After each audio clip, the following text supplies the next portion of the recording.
Most men today believe they are thinking, but they are merely reacting. They wake up to the sound of an alarm they resent, scroll through other people's lives before they've even lived their own day, rush through breakfast while their mind rehearses problems that haven't happened yet, and arrive at work already exhausted from battles that exist only in their heads.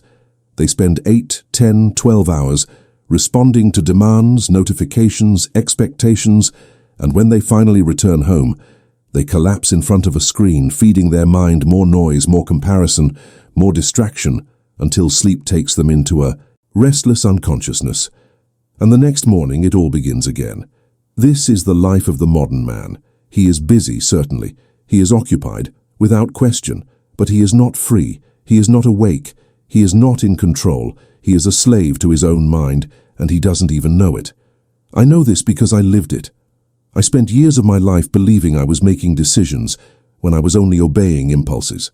I thought I was building something when I was merely surviving.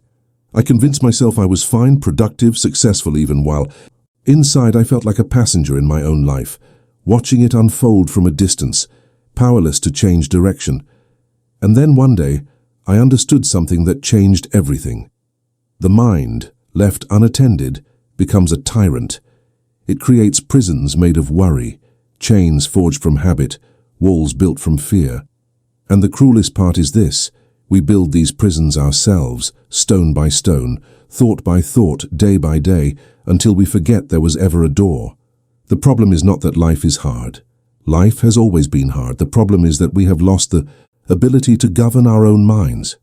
We have surrendered the throne of our consciousness to every passing emotion, every fleeting desire, every external voice that shouts louder than our own.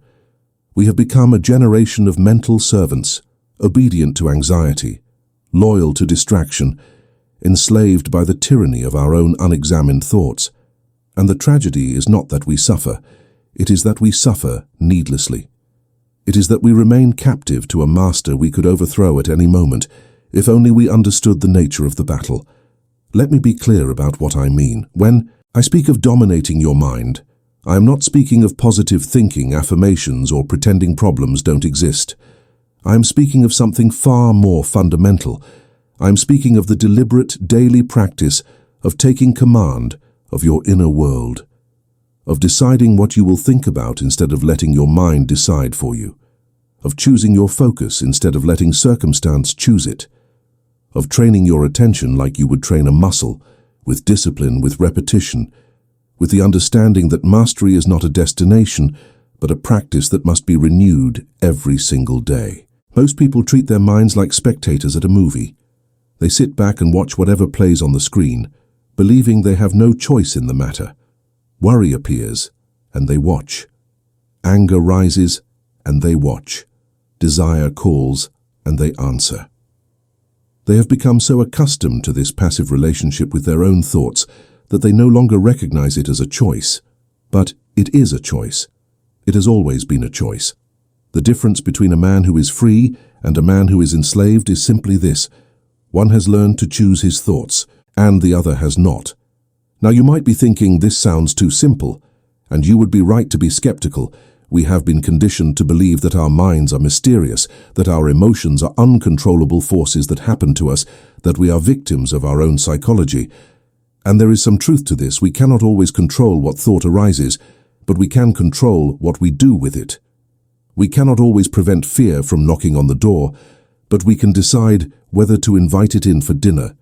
We cannot stop the waves from coming, but we can learn to navigate them instead of drowning in them. This is what I have learned through decades of studying human behavior, of working with thousands of people, of observing what separates those who thrive from those who merely survive. The mind is not your enemy, but it will become one if you abandon it. Your thoughts are not the problem, but your relationship with them is. And here is the paradox that most people never grasp. The more you try to control your mind through force, the more it controls you. But the moment you learn to direct it with discipline and awareness, it becomes the most powerful tool you will ever possess. Let me explain what happens when a man does not dominate his mind. He wakes up, and immediately his mind begins its assault.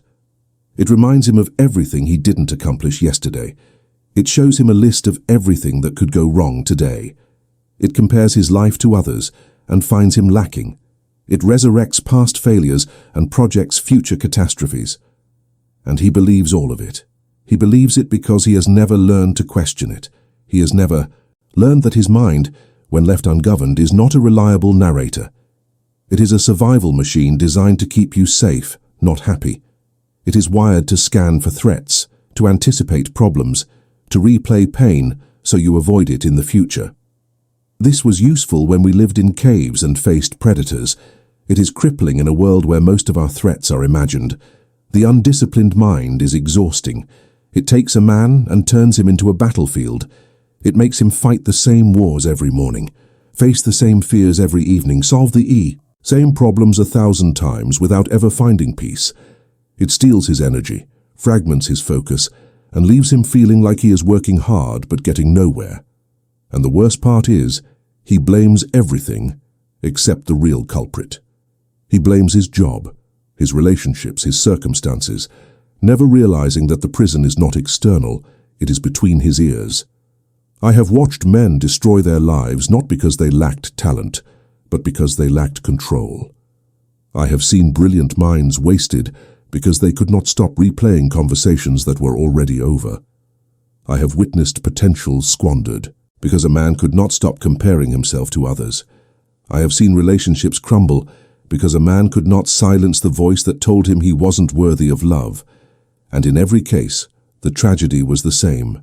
The man had the power to change everything, but he didn't know it. He didn't know that freedom was not something to be found out there in the world, but something to be claimed right here, in the space between stimulus and response. This is the battlefield. This is where your life is won or lost.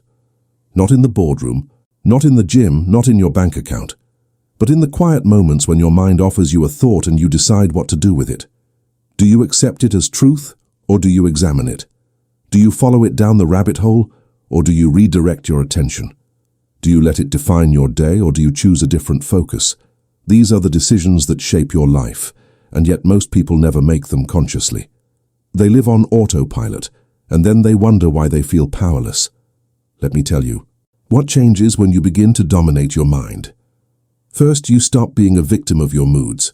Most people wake up and check how they feel before they decide what kind of day they're going to have.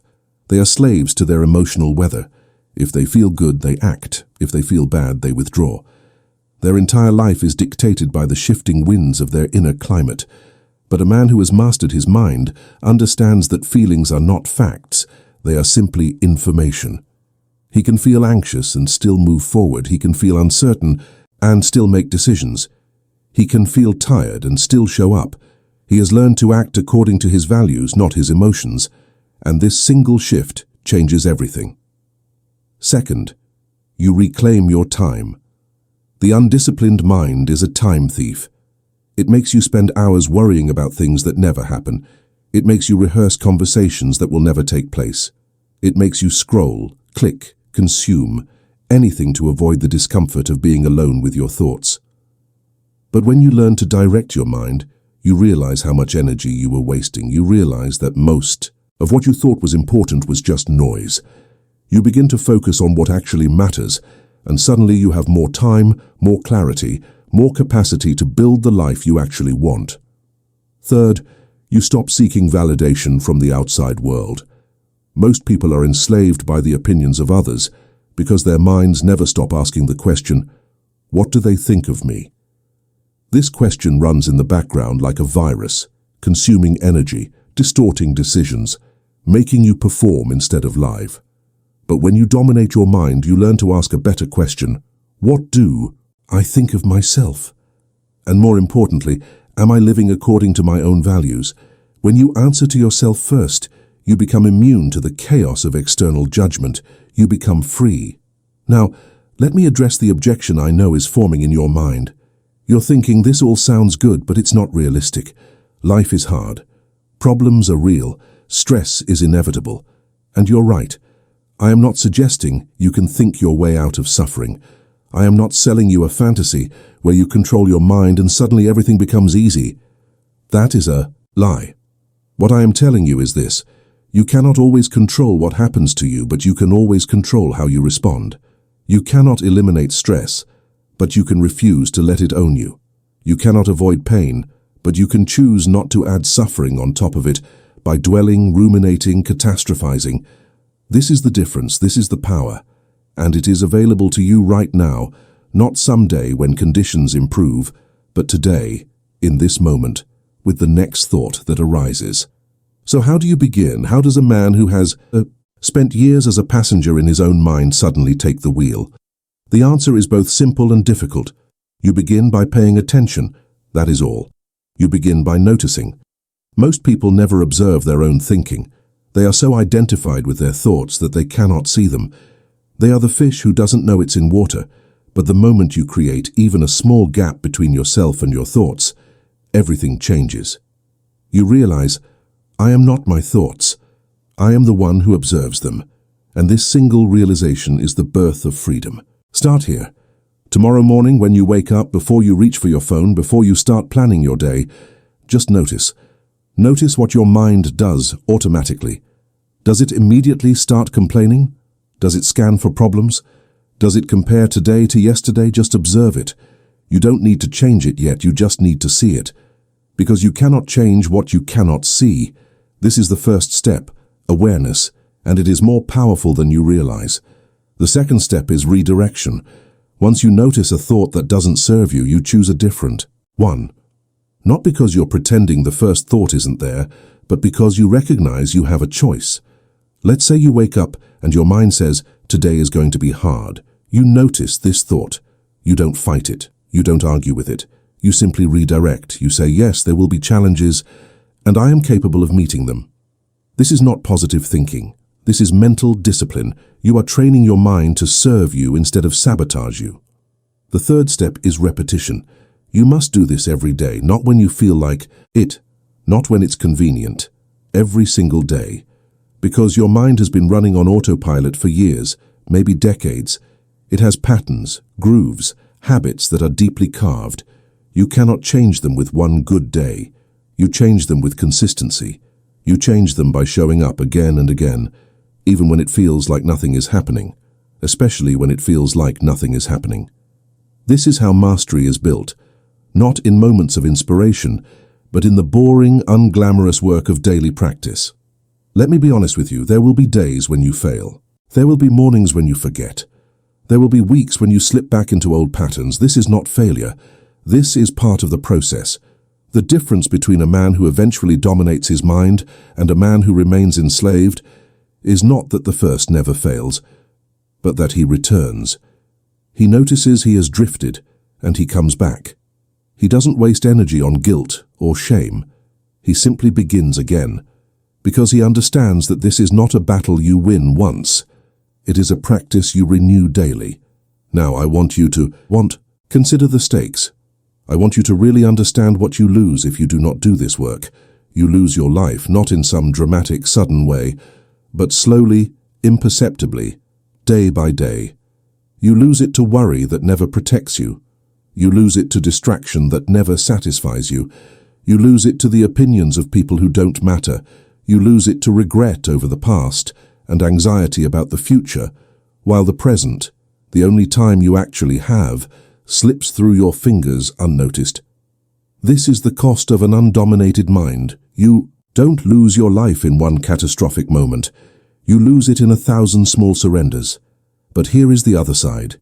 Here is what you gain when you claim dominion over your inner world. You gain presence. You gain the ability to actually be here in your life, instead of lost in the commentary your mind provides about your life. You gain peace. Not the absence of problems, but the capacity to remain steady in the midst of them. You gain power, not over others, but over yourself, which is the only power worth having. You gain freedom, not from responsibility, but from the tyranny of your own unexamined thoughts. And you gain time, not more hours, but a different experience of the hours you have. When you are not at war with your own mind, you are available for life in a way you never were before. I have seen this transformation in countless people. I have watched men who were drowning in anxiety learn to breathe again. I have seen people who were paralyzed by indecision reclaim their agency. I have witnessed individuals who believed they were broken discover they were simply untrained. And in every case, the change did not come from changing their circumstances. It came from changing their relationship with their minds. It came from learning this one fundamental truth: you are not your thoughts, you are the space in which your thoughts arise. And from that space you have the power to choose. Let me share something I learned after decades of this work. The mind is like a garden. If you do not tend it, weeds will grow. They will grow thick and wild, and they will choke out everything else. But if you tend it daily, if you pull the weeds, when they're small, if you plant what you want to grow and water it consistently, that garden becomes a place of beauty, of nourishment, of peace. Your mind is the same. It will produce whatever you allow to grow there. If you allow worry to grow unchecked, it will consume you. If you allow distraction to take root, it will scatter you. But if you plant discipline, awareness, intention, and you tend them every single day, your mind becomes your greatest ally instead of your worst enemy. This is not easy work, I will not lie to you. It requires more from you than most things you will ever do. It requires you to wake up when you don't feel like it and choose your thoughts anyway. It requires you to face the discomfort of your own mind instead of numbing it. It requires you to be honest about the patterns you've been running and the stories you've been telling yourself. It requires you to sit with uncertainty instead of seeking distraction. It requires courage, consistency, and a willingness to fail and begin again. But I promise you this, there is nothing you will ever do that matters more. Because at the end of your life, you will not remember the things you worried about. You will not remember the hours you spent scrolling. You will not remember what other people thought of you. But you will remember how you felt. You will remember whether you lived awake or asleep. You will remember whether you were free or captive. And the only person who decides which one you will be is you, starting right now, with the very next thought that crosses your mind. So here is my challenge to you. Not tomorrow, not when things calm down, not when you feel ready. Now, right now, as you hear these words, make the decision. Decide that you will no longer be a slave to your own mind. Decide that you will reclaim your attention, your energy, your life. Decide that starting today, you will practice the art of mental dominion. Not perfectly, not flawlessly, but consistently, daily, with the understanding that this is the work that matters most. You do not need permission. You do not need perfect conditions. You do not need to figure it all out first. You only need to begin. Notice your thoughts. Redirect your focus. Repeat every day. This is the practice. This is the path. And this is the difference between a man who lives free and a man who dies having never truly lived at all. The rule is simple. Dominate your mind every day or become its slave. There is no middle ground. There is no neutral position. You are either training your mind or your mind is training you. You are either choosing your focus or your focus is being chosen for you. You are either the master of your inner world or you are its servant. And the beautiful, terrible truth is this: you get to decide. Every single day you get to decide, not once and for all, but again and again, in each moment, with each thought, with each choice. This is your life. This is your mind. And this is your responsibility. No one is coming to save you. No technique, no teacher, no circumstance will do this work for you. You must do it. And you must do it daily. Not because someone told you to, not because it's trending, not because it will make you rich or famous or impressive, but because it is the only way to be free. And freedom, real freedom, is not found in the absence of constraint. It is found in the mastery of self. It is found in the quiet, unglamorous daily practice of taking dominion over your own mind. So, I will leave you with this. Starting tomorrow morning, when you wake up, before you do anything else, take 60 seconds. Just 60 seconds. Notice what your mind is doing. Is it worrying? Is it planning? Is it judging? Just observe it. Don't try to change it yet, just see it. Do this for 7 days. Just do this for 7 days of noticing. And I promise you, something will shift. Not in the world around you, but in the world within you. And from that shift, everything else becomes possible. Your mind is the most powerful tool you will ever own. But only if you learn to wield it. Otherwise it wields you. The choice is yours. It has always been yours. And it begins right now with the next thought, the next breath, the next decision to choose awareness over autopilot, intention over impulse, Freedom over slavery. This is the work, this is the way, and this is the only rule that truly matters. Dominate your mind every day or spend your life as its slave. Choose wisely, choose consciously, and choose now. Because what most people do not understand is that the mind, when left unattended, does not rest. It does not go neutral. It defaults to its ancient programming, which was designed for a world that no longer exists.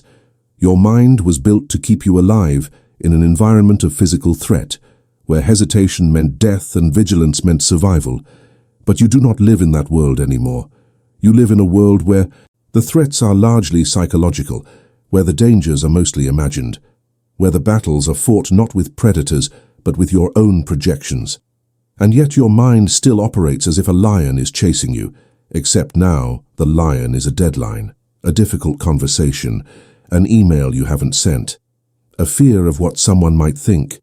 This is why anxiety has become the background noise of modern life. This is why so many people feel like they are always running, but never arriving. Their minds are treating every challenge like an emergency, flooding their bodies with stress. Hormones designed for short bursts of life or death action, not for the chronic low-grade tension of modern existence. And they wonder why they are exhausted. They wonder why they cannot sleep. They wonder why they feel restless, even when nothing is wrong. It is because their minds are tyrannizing them, and they have never learned to intervene. But here is what changes everything. The moment you realize that you are not obligated to believe every thought your mind produces, you step into a different realm of existence. You realize that thoughts are not truths. They are events. They arise. They exist for a moment and they pass. You do not have to grab onto them. You do not have to follow them down every dark corridor. You do not have to give them your energy, your time, your peace. You can observe them the way you would observe clouds passing across the sky. You can notice them without becoming them. This is the core of mental mastery. Not the elimination of negative thoughts, because that is impossible, but the development of a different relationship with them. A relationship where you are no longer their victim, but their observer, where you are, no longer controlled by them, but curious about them, where you can say, oh, there is the thought that I am not good enough, and instead of collapsing into it, you can ask, is this true? What evidence do I have? Is this thought helping me or hurting me? And from that space of inquiry, you reclaim your power. Most people never arrive at this space because they have been conditioned to believe that their thoughts are them. If I think I am a failure, then I am a failure. If I think I am unworthy, then I am unworthy. If I think life is hard, then life is hard. They do not realize that there is a vast difference between I am anxious and I am experiencing anxiety. The first is identity, the second is experience, and that distinction is everything. Because if anxiety is who you are powerless to change it. But if anxiety is something you are experiencing, then you have agency. You have choice. You have the ability to respond differently. This is what I mean when I say dominate your mind. I do not mean suppress your feelings. I do not mean pretend. Everything is fine. I mean develop the capacity to observe your inner world without being consumed by it, to feel fear and still act, to experience doubt and still decide, to notice anger and choose how to express it. This is emotional maturity. This is mental sovereignty. And this is what separates people who shape their lives from people who are shaped by their lives. Now I know what some of you are thinking. You are thinking, but Dale, I have tried this. I have tried to control my thoughts and it does not work, and I believe you. Because you cannot control your thoughts through force. You cannot bully your mind into submission. You cannot wage war against yourself and expect to win. That is not domination. That is conflict. And conflict exhausts you. What I am describing is not control. It is direction. It is not force. It is focus.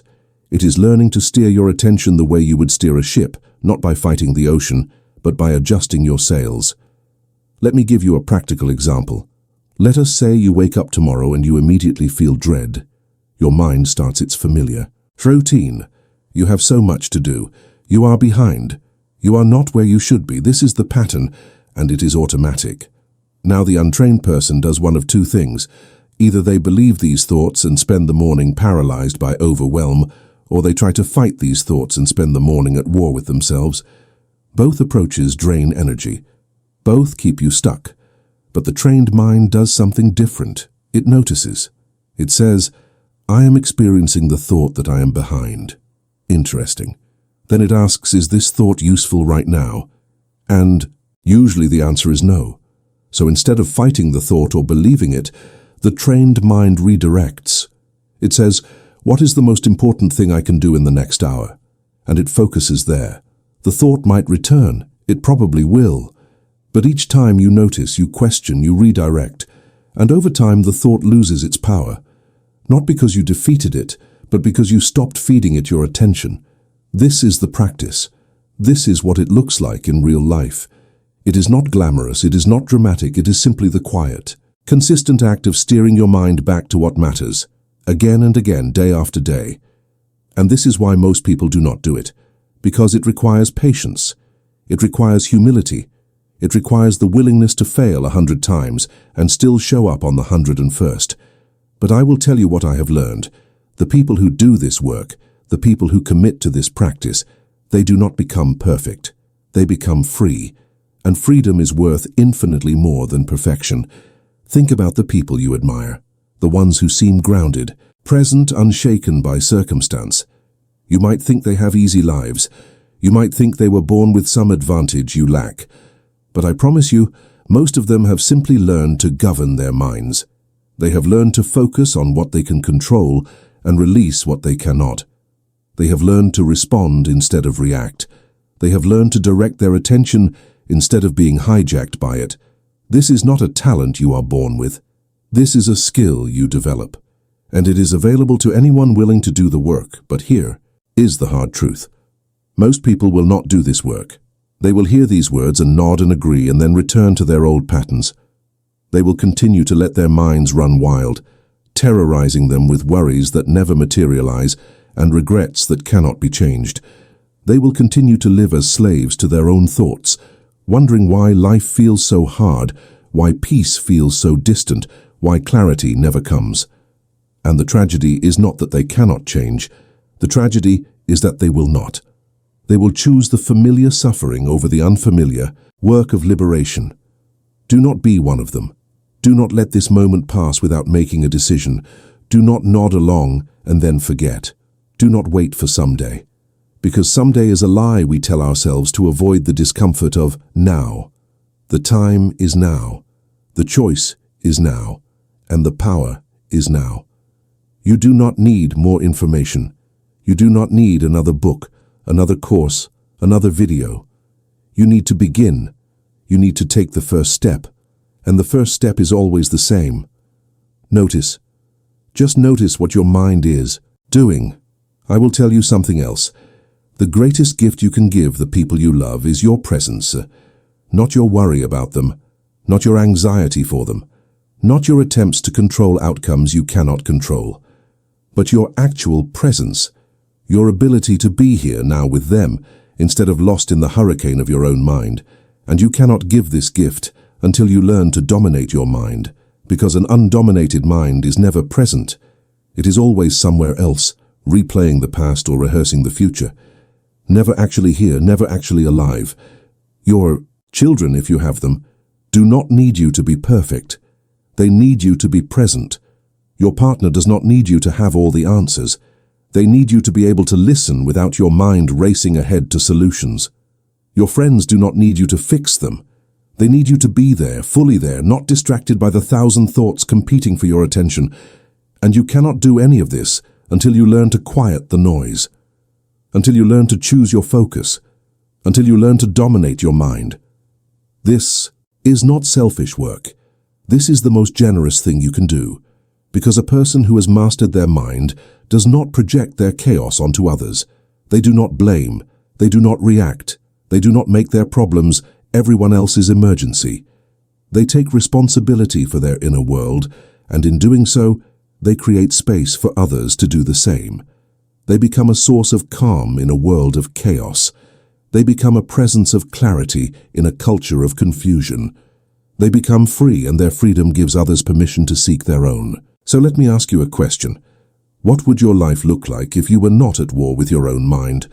What would become possible if you reclaimed even half the energy you currently spend on worry, rumination, distraction, and self-criticism? What could you build? Who could you become? How would you show up if your mind was your ally instead of your adversary? I want you to really consider this, because the answer to these questions is not hypothetical. It is available to you, it is waiting for you. And it begins with one decision made today and renewed every day after, that you will no longer live as a slave to your own thoughts. I have worked with people from every walk of life, rich and poor, educated and unschooled, young and old. And I will tell you, the happiest people are not the ones with the most money or the most success or the easiest lives. The happiest people are the ones who have learned to govern their minds.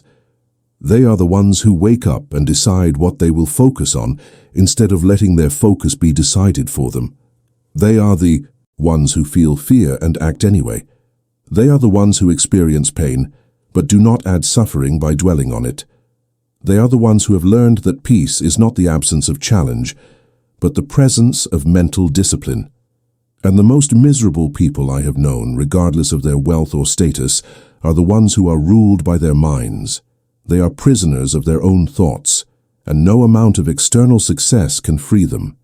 They achieve and still feel empty. They acquire and still feel lacking. They reach the top of the mountain and realize they climbed the wrong one, because they never addressed the chaos within. They never learned the one skill that actually matters, the skill of self-governance. So here is the final truth I want to leave with you. Your life will be defined not by what happens to you, but by what you do with what happens to you. And what you do with what happens to you is determined entirely by your mind. If your mind is disciplined, you will find opportunity in difficulty. If your mind is undisciplined, you will find difficulty in opportunity. If your mind is focused, you will build something meaningful. If your mind is scattered, you will waste your time on things that do not matter. If your mind is at peace, you will navigate storms with grace. If your mind is in chaos, even calm seas will feel like drowning. This is the rule. This is the truth. This is the foundation upon which everything else is built. Dominate your mind every day, or become its slave. There is no other option. There is no neutral path. You are either practicing mastery, or you are practicing slavery, and whichever one you practice, you will get better at. So practice mastery. Practice it today, practice it tomorrow, practice it every day for the rest of your life. Not because it will make you rich, not because it will make you famous, not because anyone will applaud you for it, but because it is the only way to truly live, because it is the difference between existing and living, between surviving and thriving, between being awake and being asleep. And you only get one life. Do not waste it as a prisoner of your own mind. Choose freedom, choose discipline, choose awareness, choose yourself.